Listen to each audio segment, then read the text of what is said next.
আসসালামু আলাইকুম। বেসিক পিএলসির ২৬তম পর্বে সবাইকে স্বাগতম। এই পর্বে আমি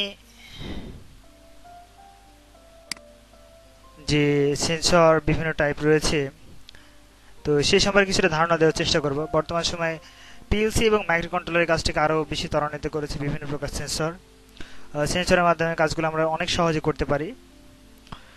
তো সেন্সরের মাধ্যমে কাজ করতে আমাকে বেশি কয়েকটি বিষয় মনে রাখতে হবে যে আমরা যে ভ্যালুটা রিড করে থাকি সাধারণত মাইক্রো কন্ট্রোলার কিংবা পিএলসি, তো সেক্ষেত্রে কিন্তু আমরা কোনো ভোল্টেজ কিংবা কারেন্ট ব্যতি রেখে অন্য কোনো ভ্যালুকে আমরা রিড করতে পারি না।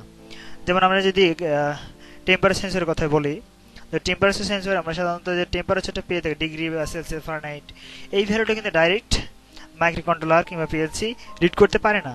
তো সেক্ষেত্রে এই ভ্যালুটাকে আমরা ইলেকট্রিক্যাল সিগন্যালে কনভার্ট করে নিতে হবে। তো আমরা যে সেন্সরই বলি না কেন এর আউটপুট অবশ্যই ইলেকট্রিক্যাল সিগন্যাল হবে। তো প্রথমেই আমি কয়েকটা সেন্সর সম্পর্কে একটু ধারণা দেওয়ার চেষ্টা করতেছি। প্রথমে আমরা দেখতে পারতেছি যে প্রথমটি হচ্ছে টেম্পারেচার সেন্সর। আমরা এই সেন্সরের মাধ্যমে টেম্পারেচার পরিমাপ করতে পারি। এই সেন্সরটি টেম্পারেচারের উপর ভিত্তি করে বিভিন্ন ভোল্টেজ প্রদান করে থাকে। তো পরবর্তীটা যে লক্ষ্য করে আমরা গ্যাস সেন্সর। গ্যাস সেন্সরের মাধ্যমে আমরা যে দ্রাব্য গ্যাসগুলো রয়েছে, তো এই গ্যাসের কনসেন্ট্রেশন আমরা নির্ণয় করতে পারি।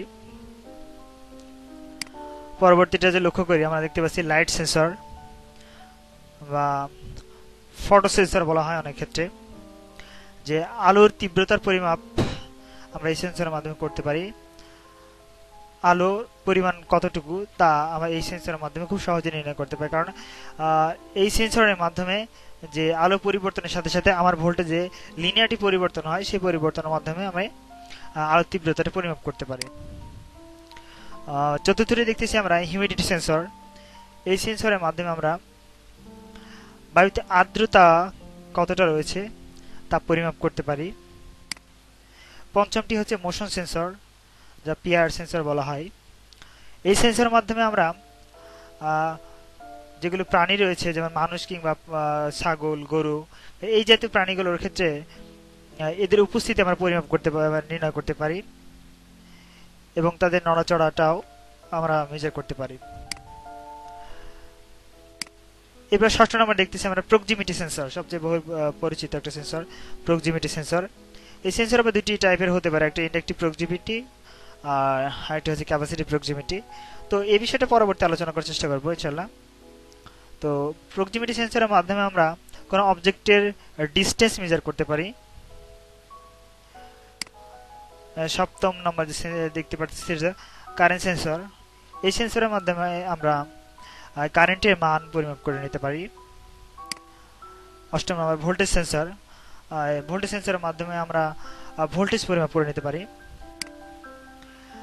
আল্ট্রাসাউন্ড সেন্সর বা এটাকে সোনার বলা হয়। এই সেন্সরের মাধ্যমে আমরা এই সেন্সর মূলত দুইটা অংশ থাকে, একটা ট্রান্সমিটার আর একটা হচ্ছে রিসিভার। ট্রান্সমিটার একটা হাই সাউন্ড যেটা ট্রান্সমিট করে থাকে, কোনো অবজেক্ট যদি সামনে পায় তাহলে সেটা রিফ্লেক্ট হয়ে পুনরায় আবার রিসিভারে ফিরে আসে। এই সময়ের উপর ডিপেন্ড করেই দূরত্বটা খুব সহজে নির্ণয় করা যায়। 10 নম্বর যেটা দেখতে পাচ্ছি metal sensor, metal detector sensor. এই সেন্সরটির মাধ্যমে আমরা যে মেটাল, লোহা জাতীয় পদার্থ রয়েছে, এই পদার্থগুলো আমরা খুব সহজেই ডিটেক্ট করতে পারি। পরবর্তী দেখতেছি আমরা প্রেসার সেন্সর। গ্যাসের প্রেসার অথবা পানির প্রেসার নির্ণয়ের ক্ষেত্রে প্রেসার সেন্সর ব্যবহার করা হয়ে থাকে। 12 নম্বর যেটা দেখতে ফ্লেম সেন্সর। সাধারণত এটা ব্যবহার করা হয় যেখানে কোনো জায়গায় আগুন ধরেছে কিনা এটা পরিমাপ করার জন্য আমরা ফ্লেম সেন্সর ব্যবহার করে থাকি, কারণ কোনো প্রকার আগুন ধরে থাকলে সাধারণত ধোঁয়া সৃষ্টি হয়, এই ধোঁয়ার উপস্থিতিটাই ফ্লেম সেন্সর নির্ণয় করে থাকে। 13 নম্বর হচ্ছে water flow sensor. Water flow সেন্সরের মাধ্যমে আমরা খুব সহজে পানির গতিবেগ পরিমাপ করতে পারি। 14 নম্বর যেটা দেখছি রেইন সেন্সর বা রেইনড্রপ সেন্সর বলা হয়। এই সেন্সরের মাধ্যমে বৃষ্টির ফোঁটা যদি তার উপর পড়ে তাহলে সেটা সেন্সিটিভিটি মানে সেন্স করতে পারে। আর হচ্ছে কালার সেন্সর। কালার সেন্সরের মাধ্যমে আমরা ভিন্ন ভিন্ন কালার পরিমাপ করতে পারি। ভিন্ন ভিন্ন কালারের জন্য ভিন্ন ভিন্ন আমরা আউটপুট পেয়ে থাকি।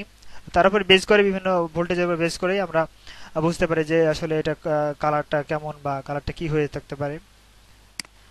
16 নম্বর যেটা দেখতেছি সয়েল সেন্সর।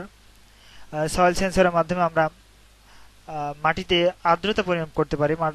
মাটিটা শুষ্ক না এটা হচ্ছে জলে বাষ্প প্রচুর রয়েছে, পানি রয়েছে, তো এই বিষয়টা আমরা সহজে পরিমাপ করতে পারি।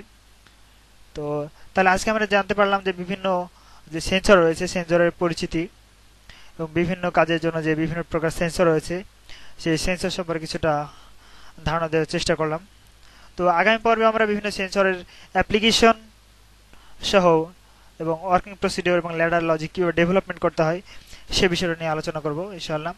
তো আজকে এখানের মতো শেষ। ধন্যবাদ।